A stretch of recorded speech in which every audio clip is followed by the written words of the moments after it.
Kansas entered the Union as the 34th state in January of 1861.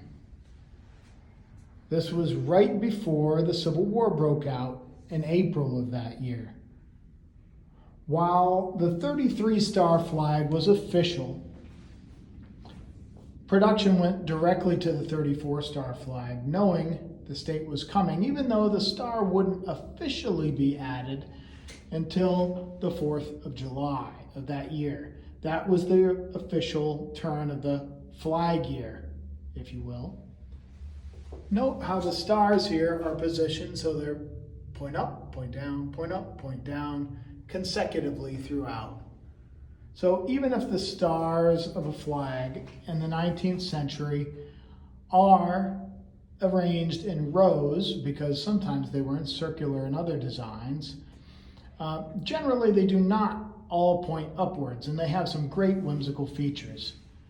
But printed on a combination of wool and cotton woven together, the most wonderful thing about this flag is that it is probably a Union Army camp colors, which were used in a military camp to mark the camp as U.S. Army, and for drilling, military drilling within the camp. They were small in scale. Some of them were printed, some of them were sewn, but many were printed on wool, or in this case, of wool and cotton.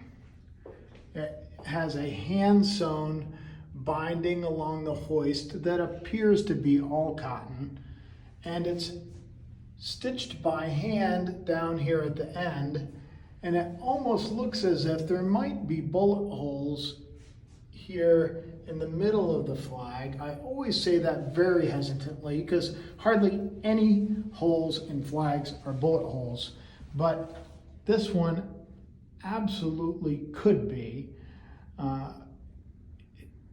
The flag is $16,500.